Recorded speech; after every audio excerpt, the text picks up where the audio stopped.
नमस्कार मित्रों। उत्तराखंड में वर्तमान में भ्रष्टाचार के विरुद्ध चल रहा जन आंदोलन अब बड़ा रूप धारण करते जा रहा है। माफिया तंत्र से जुड़े ब्यूरोक्रेट्स और नेता धीरे धीरे एक्सपोज हो रहे हैं।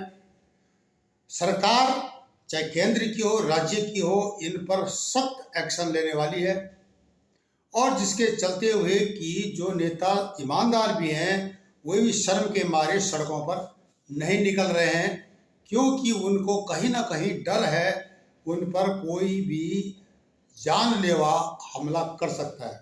हमारी भी यही राय है कि जनादेश को देखते हुए और युवाओं में आक्रोश देखते हुए उनको फिलहाल बाहर निकलना नहीं चाहिए, अन्यथा उनकी जो सुरक्षा पर कई सवाल खड़े उठ जाते हैं।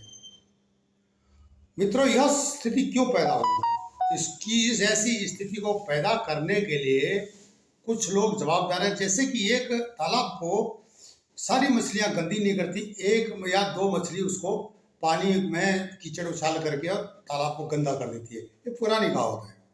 उसी तरह से भारतीय जनता पार्टी को उत्तराखंड में सत्ता सिर्फ माननीय नरेंद्र मोदी जी की वजह से मिली, क्योंकि हमारे केंद्र में एक शीर्ष नेतृत्व है जो कि बहुत ही ईमानदार है और अपने कर्तव्य का हमेशा सुचारू रूप से पालन करता है। उसको अपनी जवाबदारियों का एहसास है, लेकिन यह एहसास राज्य में आसानी से सत्ता प्राप्त किए नेताओं को नहीं है। अब उनको ये एहसास दिलाने का सही मौका है, अन्यथा इनको सत्ताहीन करके दूसरे लोगों को मौका दिया जाए जो कि ईमानदार है।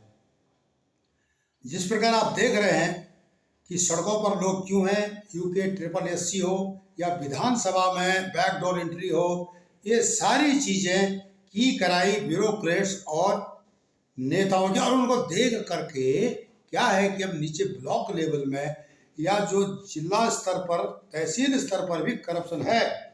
आप किसी भी ब्लॉक में जाइए, विकास खंड में जाइए, पूछिए वहाँ का जो ब्लॉक प्रमुख है कितना करप्ट है, या वहाँ पर जो छोटे छोटे अधिकारी हैं छोटी छोटी योजनाओं में कमीशन लेते हैं और वो पैसा जो जनता की भलाई के लिए जाना है वहाँ नहीं जाता है, वो जेब में, बदमाशों की जेब में जाता है और एक नए माफिया हाकिम सिंह की तरह पैदा होते रहते हैं। अब एक हाकिम सिंह नहीं है, जैसे कि लोक गायक नरेंद्र सिंह नेगी जी ने कहा कि हर विभाग में हाकिम बैठे हुए हैं, चाहे वह हॉर्टिकल्चर विभाग हो, चाहे वो वन विभाग हो, चाहे वो पानी का विभाग हो।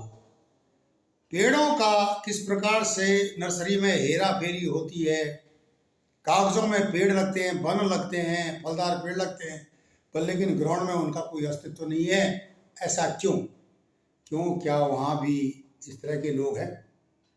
निश्चित ही बीजेपी जो सत्तासीन है उत्तराखंड में, उसमें बहुत सारी संख्या जो है कांग्रेसियों की आई है, जो कि साथ में दहेज के तौर पर वहाँ से करप्शन भी लेके आए थे।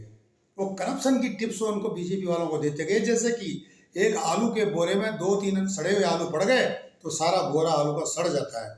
वही हाल उत्तराखंड में हो गया है। अब इनकी छटनी बहुत जरूरी है, इसमें केमिकल डालना जरूरी है, इसको सुखाना जरूरी है, सड़े हुए आलूओं को अलग करना जरूरी है।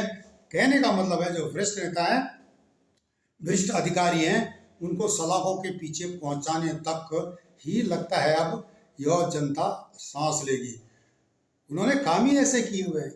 अब उत्तराखंड में देख लीजिए आप, प्रतिपक्ष की भूमिका में कांग्रेस है जिसका कि रोल नगण्य है, और बल्कि वो सत्ता पक्ष के भ्रष्ट नेताओं की भाषा बोल रहे हैं, क्योंकि उन्होंने पिछले शासनकाल में भ्रष्टाचार किया। गैरसैंण राजधानी बनाने के पीछे शायद ही मंशा रही हो कि यहाँ पर घोटाला करने के बहुत अच्छे चांस थे और गैरसैंण राजधानी चाहिए थी। ये तो उत्तराखंड के लोगों की डिमांड थी, पर लेकिन इसका भी इन्होंने घोटाला किया।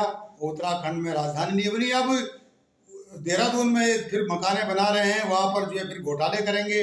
तो ये जो है सारा गड़बड़ झाला जिसको बोलते हैं माफिया तंत्र का, इस पर अंकुश लगाना अब जनता का कर्तव्य है, जो यूथ, जो युवा सड़कों पर हैं, जो सोशल मीडिया एक्टिविस्ट रात दिन इनको एक्सपोज कर रहे हैं, रमेश भट्ट जैसे देवभूमि डायलॉग के पत्रकार रात दिन मेहनत कर रहे हैं, ग्राउंड जीरो की रिपोर्ट दे रहे हैं, ऑनलाइन रिपोर्ट दे रहे हैं, हर जगह से संपर्क कर रहे हैं कि भ्रष्टाचार की लड़ाई के खिलाफ। शायद भ्रष्टाचार के विरुद्ध की लड़ाई में पत्रकार, सोशल मीडिया एक्टिविस्ट और युवा जो कि इस भ्रष्टाचार से त्रस्त हैं वही भागीदार हैं। बाकी चुपचाप बैठे हुए हैं ग्राम प्रधान हो, ब्लॉक प्रमुख हो, इनकी भूमिका कहाँ है?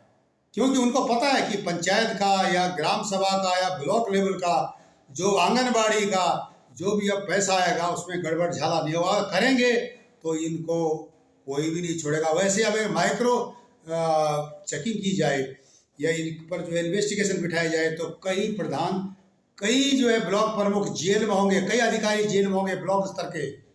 ये सब कमीशन लेते हैं, ये एक्सपोज हो चुका है। तो उत्तराखंड सरकार को सिर्फ नेताओं तक ही सीमित नहीं रहना भी कि बड़े बड़े नेता ब्यूरोक्रेट्स को पकड़ लो उसके बाद छोड़ दो। नीचे लेवल में कितना भ्रष्टाचार हुआ है उस पर भी आपको ध्यान देना पड़ रहा है। रात दिन पत्रकार, सोशल मीडिया एक्टिविस्ट पसीना पसीना हो रहे हैं। क्यों हो रहे हैं? क्यों तुम्हारे को जो है आराम देने, जिस तरह से जनता सत्ता में बिठा सकती है उसी तरह यह जनता सत्ता से भी आउट कर सकती है। मित्रों, जागते रहो उत्तराखंड के लिए, अपने समाज के लिए, राष्ट्र के लिए और भारत को भ्रष्टाचार मुक्त बनाने के लिए। हमेशा वे लोग विजयी होते हैं जिनकी नीयत हमेशा साफ होती है और जो सजग होते हैं। आप इन युवाओं का, इन पत्रकारों का, इन सोशल मीडिया एक्टिविस्टों का साथ दें और उत्तराखंड को भ्रष्टाचार मुक्त बनाएं। माननीय नरेंद्र मोदी जी के सपनों को साकार करें कि भारत भ्रष्टाचार मुक्त हो जाए। मैं मदन मोहन ढोंडियाल, ई-गवर्नमेंट पब्लिक ग्रुप।